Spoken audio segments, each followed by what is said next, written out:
সৃষ্টির শ্রেষ্ঠ জীব মানুষ কখন কত যখন সে শ্রেষ্ঠ কাজ করে, যখন সে তার বিচারধারাকে শ্রেষ্ঠ রাখে, তখন সে সৃষ্টির শ্রেষ্ঠ জীব হয়।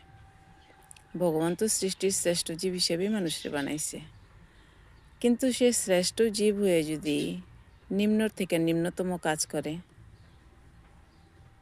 সে মানুষের কোনো ধারাতেই থাকে না, তাহলে তারা কী কয়? তার আকৃতিটা শুধু মানুষ দেখে কি তারে শ্রেষ্ঠ জীবের উপাধি দেওয়া হইব? হইতো না। মানুষের পরিচয় মানুষের কর্মে, মানুষের ব্যবহারে, মানুষের জ্ঞানে।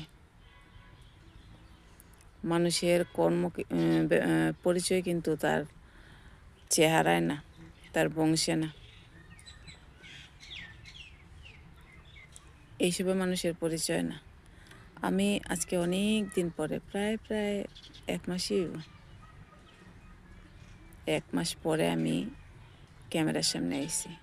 আমি মানসিক দিক থেকেও খুব অসুস্থ ছিলাম, শারীরিক দিক থেকেও অসুস্থ ছিলাম। আমি একটা নতুন চ্যানেল খুলবো বন্ধুরা, খুলছি, এখনও ভিডিও আপলোড করছি না। আমি ভিডিও আপলোড করলে সেই চ্যানেলটাতে আমি তোমরারে আমার কাছে পরিচয় করাইম, পারফেক্টভাবে আমার কাছে পরিচয় করাইম। আমি কে, কি আমার পরিচয়, আমি কোন জায়গায় থাকি, কি আছে, সব কিছু পরিচয় করাইম। তো তোমরা যেভাবে করে আমার এই চ্যানেলটারে গ্রো করছো, যতটুকু পারছি, যদি 2 লাখ মানুষ আমার দেখছো তো কম না, 2 লাখ মানুষ অনেক বেশি।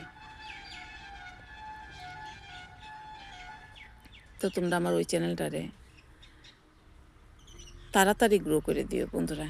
কে লিগা আমি অ্যাকচুয়ালিতে এখন কিছু করতে চাই নিজের জন্য।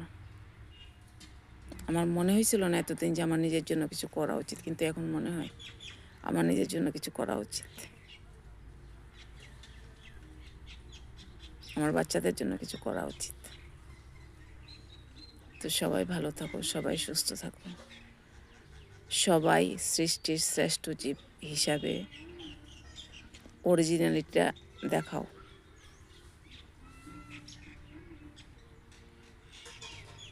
ভগবান তোমরা অনেক যত্ন করে বানাইছে, সবার ভিতরে কোনো না কিছু খুবই আছে, সবার ভিতরে সে পারফেক্ট, সবার দিক থেকে সবার ভিতরে কোনো না কোনো ট্যালেন্ট আছে।